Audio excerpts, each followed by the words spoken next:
Baik, kita jumpa lagi. Hari ini saya mau menjelaskan tentang teorema Pythagoras. Pythagoras menyatakan bahwa untuk setiap segitiga siku-siku berlaku kuadrat sisi miring atau hipotenusa sama dengan jumlah kuadrat panjang sisi siku-sikunya. Perhatikan segitiga siku-siku di samping. Secara geometris kita gambarkan. Berdasarkan dalil Pythagoras, maka kita dapat menuliskan R kuadrat sama dengan X kuadrat tambah Y kuadrat. Di mana R ini adalah sisi miring, X dan Y ini adalah sisi siku-sikunya. X dan Y ini adalah sisi siku-sikunya. Di mana kalau ada tanda siku-siku, maka ini adalah sisi-sisi siku-siku. Oke, kita lanjutkan. Contoh soal. Pada gambar di samping, segitiga ABC siku-siku di A. Panjang AB sama dengan 4 cm dan AC sama dengan 3 cm. Hitunglah panjang BC. Kita jawab.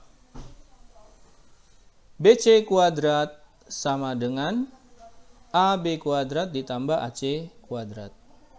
Oke, kita ingat teorema Pythagoras. Pada segitiga siku-siku berlaku kuadrat sisi miring BC kuadrat sama dengan jumlah kuadrat sisi-sisi siku-siku. Jadi sisi miringnya BC kuadrat sama dengan AB kuadrat ditambah AC kuadrat. Selanjutnya kita mensubstitusi nilai AB dan nilai AC ke dalam sehingga kita bisa dapatkan nilai BC. Oke, kita lanjutkan. BC kuadrat sama dengan 4 kuadrat ditambah 3 kuadrat. 4 kuadrat 16 ditambah 3 kuadrat 9. BC kuadrat sama dengan 25. BC-nya sama dengan akar 25. BC-nya sama dengan 5 cm. Jadi panjang BC sama dengan 5 cm. Oke, kita lanjut contoh soal berikut. Pada gambar segitiga siku-siku di samping, hitunglah nilai P. Oke, ini kita jawab. Nah, ini perhatikan baik-baik bahwa di mana ada tanda siku-siku, maka di situ adalah sisi-sisi yang saling tegak lurus. Maka sisi miringnya adalah 13. Oke, kita ingat kembali teorema Pythagoras. Pada segitiga siku-siku berlaku kuadrat sisi miring. Di sini sisi miringnya 13. Sama dengan jumlah kuadrat sisi-sisi siku-siku. Jumlah kuadrat sisi siku-siku yaitu 12 kuadrat ditambah P kuadrat. Kita sudah tuliskan ke sini. Kita lanjutkan hitungannya. 13 kuadrat 169 sama dengan 12 kuadrat 144 ditambah P kuadrat.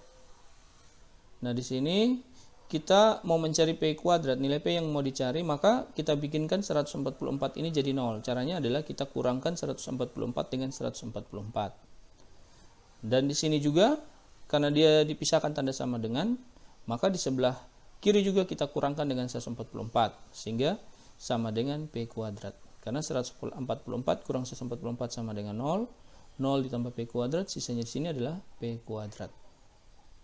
Kita lanjutkan, 169 kurang 144 itu sama dengan 81. 81 sama dengan P kuadrat sama dengan 81, maka P-nya adalah akar 81, P sama dengan 9. Jadi nilai P adalah 9 cm. Kita lanjutkan contoh soal yang berikut. Pada gambar di samping, PS yang ini tegak lurus QR. Tegak lurus QS dan SR tegak lurus QR. Panjang PQ 34 cm, panjang PS 16 cm dan SR 25 cm. Yang ditanya adalah hitunglah panjang sisi-sisi berikut QS dan QR. Oke, kita disuruh menghitung panjang QS dan QR. Oke, kita jawab. Oke, kita perhatikan dulu segitiga PQS. Segitiga PQS itu siku-siku di S. Kita keluarkan gambarnya. Kita dapatkan gambarnya seperti ini. Di mana PQ-nya 34 cm dan PS-nya 16 cm. Karena ini ada tanda siku-siku, maka PQ ini adalah sisi miring. Sehingga berdasarkan teorema Pythagoras, maka kita bisa menuliskan P PQ kuadrat sama dengan QS kuadrat ditambah SP kuadrat. Kita substitusikan nilai-nilainya. PQ-nya 34, berarti PQ kuadrat 34 kuadrat sama dengan QS-nya kita mau cari, tuliskan QS kuadrat ditambah SP. SP-nya 16, SP kuadrat berarti 16 kuadrat. Lalu kita mulai menghitung. 34 kuadrat sama dengan 1156 sama dengan QS kuadrat ditambah 256. 256 ini 16 kuadrat. Maka kita dapatkan 1156 kurang 256 sama dengan QS kuadrat. QS kuadratnya sama dengan 900. QS-nya akar 900. QS-nya sama dengan 30. Oke. Setelah kita dapat nilai QS, maka kita sudah bisa menghitung nilai QR. Oke. Kita perhatikan segitiga siku-siku QRS. QRS ini siku-sikunya di R. Siku-sikunya di R. Siku-sikunya di R. Oke. Siku-sikunya di R.